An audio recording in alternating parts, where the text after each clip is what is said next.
She stood in the doorway of my garage like a magazine ad. Black dress, hair pinned, diamond studs that I paid for. My Ford sat on jack stands, oil pan off. Her German sedan hummed at the curb. She didn't look at me, just at the reflection of herself in the metal cabinet. "Don't wait up," she tossed, already scrolling her iPad. "Where?" I wiped my hands on a shop rag. Routine question. Routine lie. Firm thing. "Clients," she said, moving her finger on the screen on the workbench. Her iPad lit up. "Chase in VIP ready. I'll be waiting." Her reply. "Perfect. He's in the garage like always. He won't notice." A ping from my phone a beat later. Charge from the Ember Room. 4th this month. "Want me to pretend I didn't see that?" I asked. "Want me to pretend I'm not an adult?" She grabbed her clutch. "Don't be dramatic." "So, just clarify," I said. "We're sponsoring your nightlife now." She smiled without warmth. "If you don't like it, divorce me." If I'd known where it was headed, I'd still have done exactly what I did next. I took pictures, screenshots of the iPad, screenshots of the bank app. I texted her, "Have fun burning our money on your buddy." She answered fast. "Don't be ridiculous. I'm with friends at Ember with Chase." That name on my screen was a lever. I pulled it. I called Marco Singh, old friend from high school turned divorce specialist. "I need an emergency separation agreement and a freeze on joint accounts." I said. "You sound calm," Marco replied. "Because I'm done being stupid." We moved fast. He sent over a checklist. I froze the card, changed passwords, enabled the alerts for any attempt. Then I drafted a short clean email to the club manager, Mr. Nolan, from my business account, not the personal one. As of tonight, any charges from Leah Parker are her responsibility. Joint card is suspended. If you have a question, call me. 5 minutes later, my phone rang. "Ethan, Chase Nolan, must be a misunderstanding." "No misunderstanding at all," I said, leaning on the fender. "She's an adult. She can pay. That's not how VIP it is now." He tried a smooth laugh. I didn't mirror it. He hung up first. At 2:17 a.m., the front door shook, heels on hardwood. Then our kitchen lights snapped on like a police interrogation. Leah stormed in, hair undone, lipstick smudged, the perfect mask cracked. "You embarrassed me," she shouted, throwing her clutch on the counter. My card declined in front of everyone. "You told me to divorce you." I slid my phone across the island. Screenshots open. The bank charges lined up like gumballs in a row. I listened. She looked at the screen, then at me. "You went through my iPad." It was open on my bench like a billboard. "This is petty." "What's petty is using our money to impress people who pronounce my city wrong." Her jaw tightened. "We can fix this. We just need to talk. Fixing starts with you stopping the lies, stopping the spending, and stopping the little jokes where my life is background noise," I said. "And you won't be using me as a coat rack while you're out collecting compliments." Her phone buzz. Marco, right on time. "Filing emergency separation in the morning." I let her read it. "What did you do?" she asked, fingers slow. "What you told me to. We live by rules now. Don't do anything rash." I've never been calmer. I rinsed my hands, wiped the sink dry, and went to bed. She stayed at the island staring at the screen. I left my garage light on. She hates that. In the morning, I changed the locks, not out of spite. I texted her the new code and the schedule. She could pick up clothes after work with a friend present.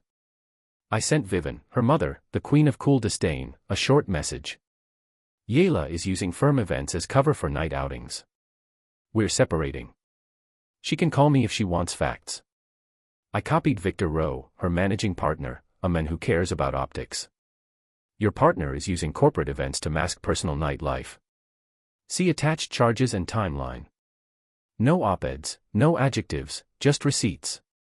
Within an hour. Victor's assistant called. "Mr. Rowe can see you at noon." Perfect, I said. I packed the screenshots, the bank printouts, and a simple one-page summary. Shop orders waited. My foreman Dan could handle them. I locked the garage, put on a clean work shirt, and drove. Victor's office sat high over the river, all glass and chrome.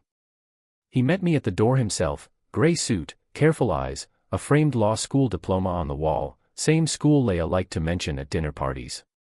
"Ethan," he said, shaking my hand with a polite amount of pressure. "This is unexpected." "Everything about this is unexpected," I said, setting a folder on his table. "But you need clarity." He offered coffee. I declined. We sat. "I won't tell you how to run your firm." I opened. "But my wife named your events as cover for a pattern of spending and late nights at a club. The manager's name is Chase. He called me last night when I froze the card." Victor didn't flinch. He scanned the printouts. "I see. She told me, quote, if you don't like it, divorce me." So, I did. We're filing for separation. I'm not asking you to pick sides. I'm advising you her client dinners may not be what the billing says. He kept flipping pages. "I appreciate you coming directly to me. I'm done being a prop," I said, "and I won't have my name attached to her tab." His door opened. His assistant slipped in a note, then vanished. He glanced at it, then slid it face down. "We'll handle our side internally." "Good," I said, standing. "I'll handle mine externally." As I reached for the door, my phone vibrated. "Ela, I was wrong last night. I'm sorry. I won't go to the club again. Can we talk tonight? I can make dinner." Mid-turn. Soft touch right after a hard line. I stared at the text long enough to feel the rope she was throwing. I typed back, "You can pick up clothes at 6 o'clock. Bring someone with you." She replied with a single period. My favorite punctuation in fake peace treaties. When I stepped out of the elevator, the river wind was sharp and clean. I called Chase next. "Let's meet," I said. "Neutral ground." He hesitated. "What for?" Let me pause the story for just a second. If you're still listening, please hit the like button on this video. It really helps YouTube show this story to more people. Thank you so much for the support. Now, let's get back to the story. You know what? 4. Fine. Murphy's on 5th, 6 o'clock. Make it 4 and you pay for your own soda. He laughed weakly. Sure thing. At the shop, Dan waved a clipboard. We got 3 brake jobs and an alternator on the Silverado, he said. He's a big guy with a quiet voice. Good hands. I'll take the alternator, I said. Work centers the brain. I called Marco while pulling the bad alternator off. Victor saw the receipts. I told him he'll handle his end. Good. Marco said, clarity breeds speed. I'll file the temporary orders in the afternoon. Keep your messages clean. Don't engage on emotion, not my hobby. I said. I looked at the old alternator, worn brushes, lousy regulator. Send me the checklist for property access. At 4 o'clock, I walked into Murphy's.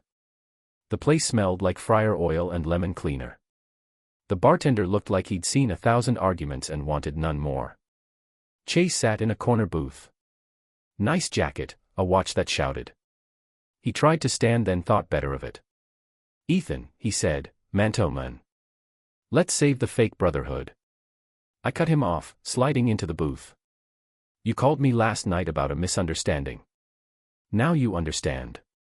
We're just friends, he said. You're a manager who sells attention. She's a partner who buys it. I'm a guy who's done paying. I pulled an envelope and placed it on the table. A copy of the email to his office. The highlighted charges. From here on, if she wants your VIP, she uses her card. Not mine, not corporate, not anything with my name.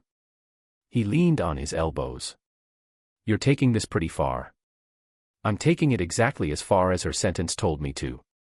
I said, also, until the separation is final, I advise you to keep distance. No problem if you ignore that. Life will just be more complicated for you than it needs to be. So, you're threatening. I'm predicting. I pointed at the envelope. You make your money being the guy who says yes. Here's a no. Learn the shape of it. He stared at me long enough to realize I wouldn't blink. Noted. He said finally. I'll adjust. Smart. Tell your door staff the same thing in writing. The next decline charge shouldn't result in phone calls to me. It should result in a check. Understood. Great. I said, standing. And Chase. Good luck. She's expensive. On my way out, my phone buzzed again.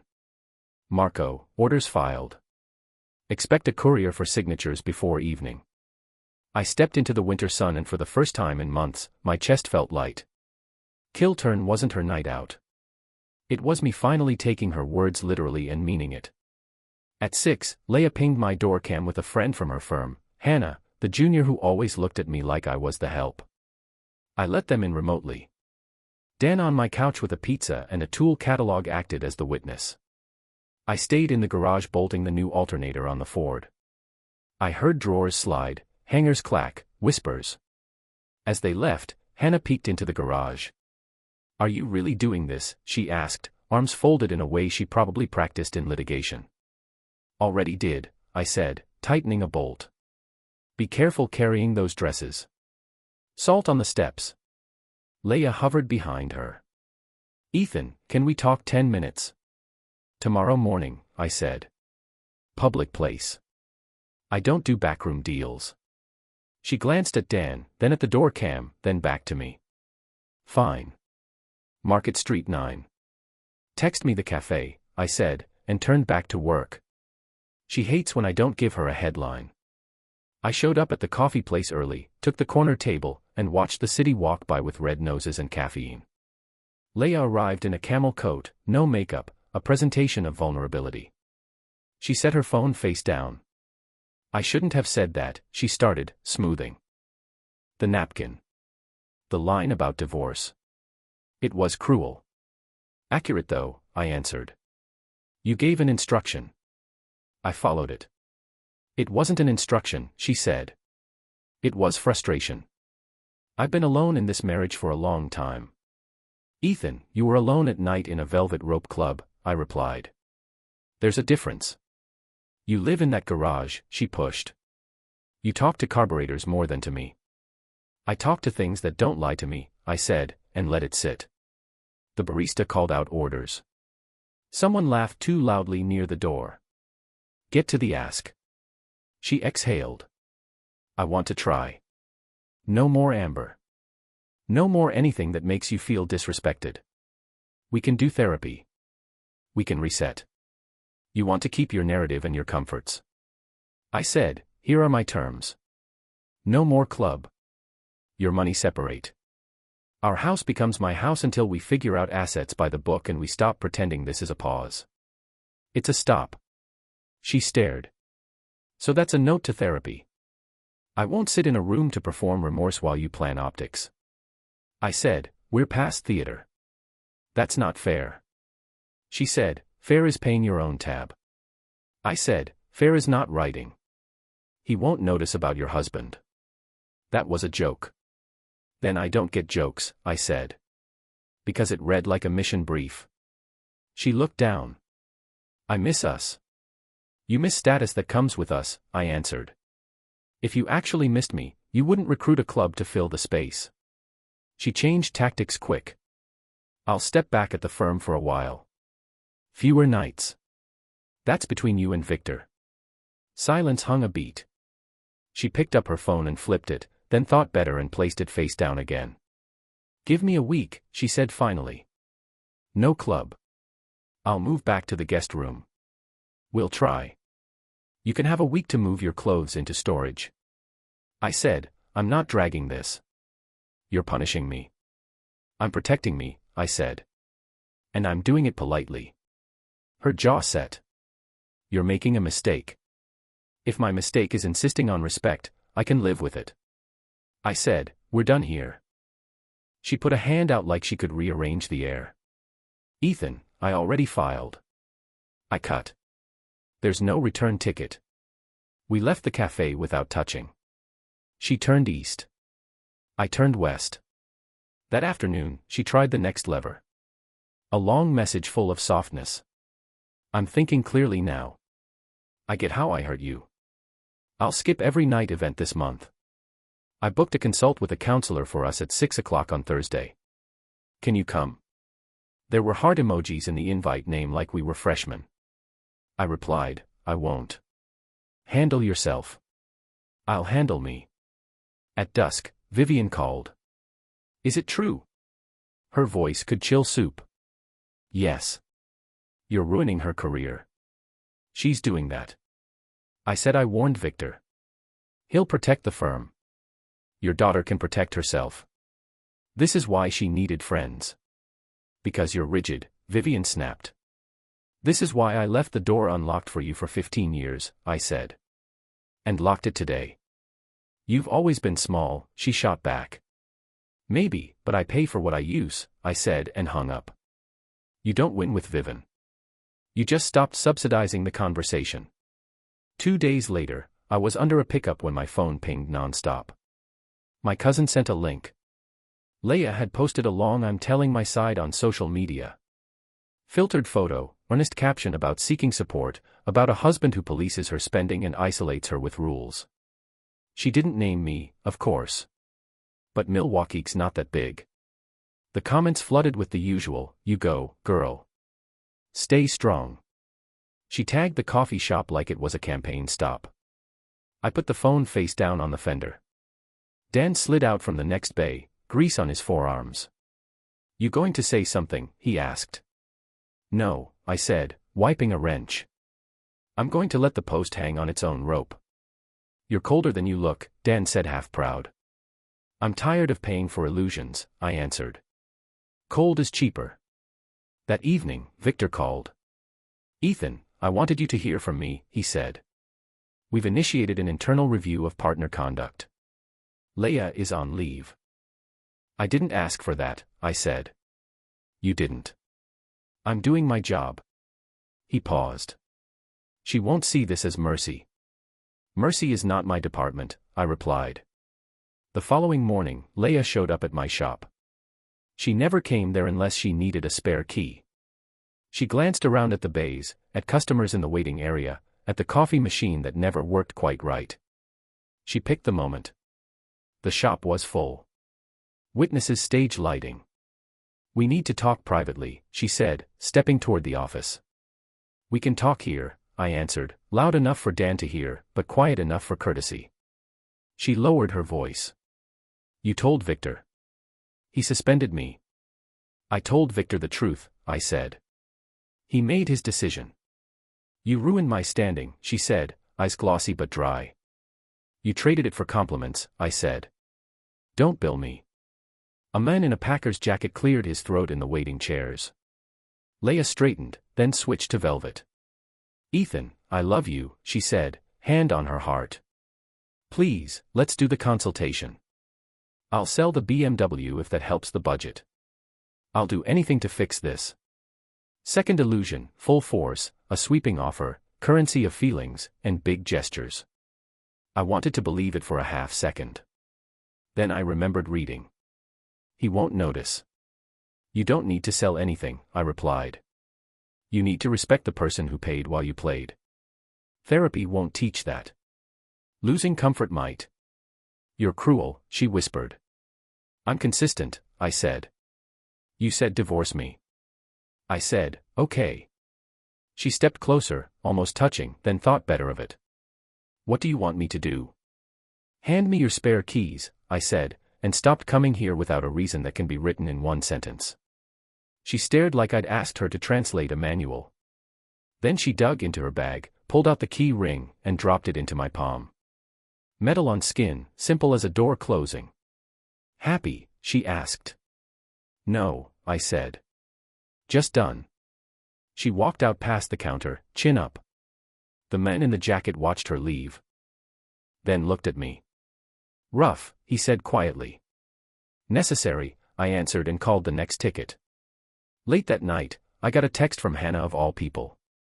"Ethan, please call me. It's about the firm." I dialed. She sounded nervous. "Victor asked me to help with files while Leia is out," she said. "I found a string of reimbursements labeled client hospitality that look personal. I didn't want you blindsided." "Thank you," I said. "I'm not blindsided by much anymore." "She's saying you're overreacting," Hannah said. I reacted. I replied. Big difference. The next morning, Marco's courier arrived with the papers for signatures, temporary support calculation, property access, vehicles separate. I signed in my office. The smell of rubber and solvent of better cologne than I'd worn for our wedding. I sent a polite note to Leia. "Courier will deliver documents at noon. Please have identification ready." No need to respond. She responded anyway. "You want to humiliate me? You could have kept this between us. You made it public when you tagged a latte," I wrote back. Noon. At 11, Vivian appeared at my garage entrance like a frost warning.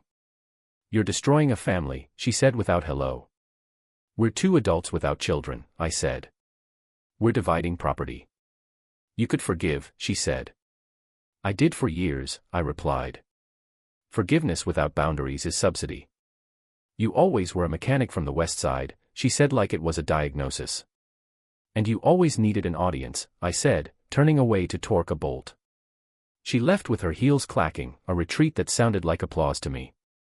At noon, the courier texted me, "Documents signed." She looked tired. I imagine she did. The afternoon brought quiet. No posts, no calls, no theatrics. The silence was almost loud. Then at 6, Chase sent a one-line text. "We're good. Consider it handled." I didn't answer. He wasn't my problem. By the week's end, word spread the way word spreads in this city. Customers asked questions with their eyes.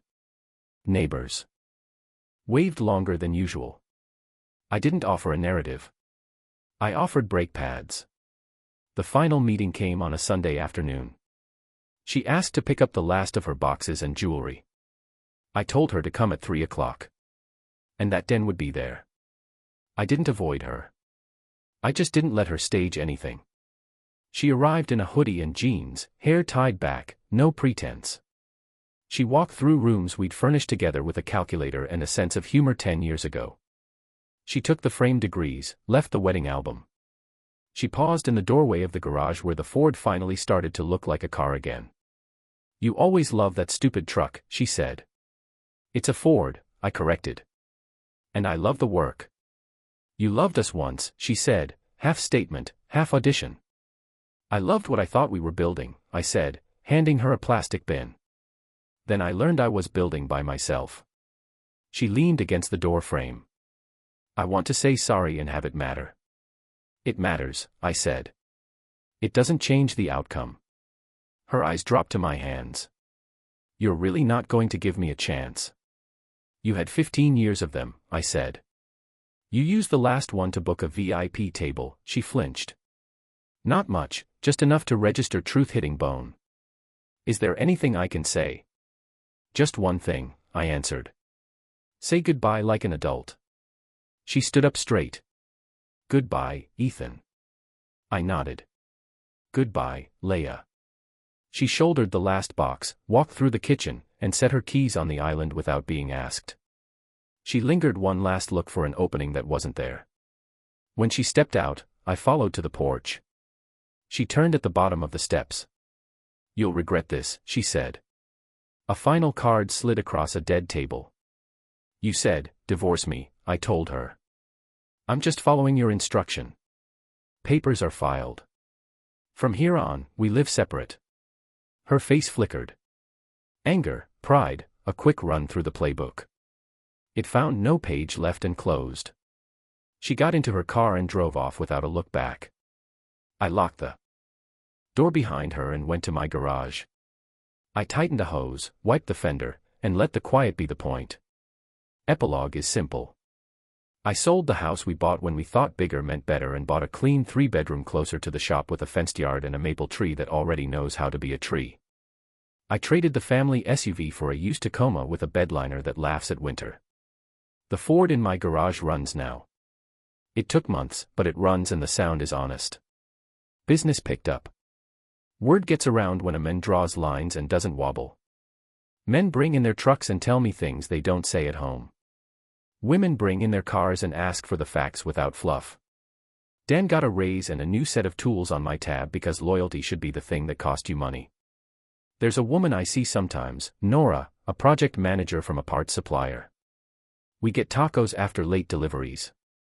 She listens like an adult and laughs like one, too. No promises. I like that about it, Leia.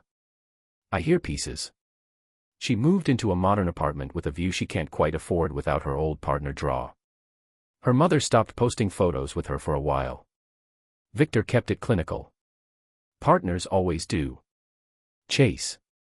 I never saw him again. The club sent a winter promotion to my business email once. I marked it spam.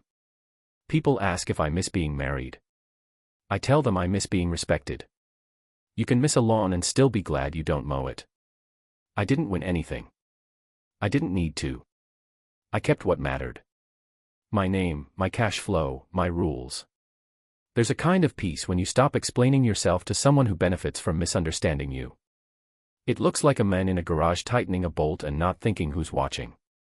And if a stranger ever tells you, if you don't like it, divorce me. Take them at their word. Some instructions don't require a second reading. Our story has come to an end. How about subscribing to our channel? It helps us immensely.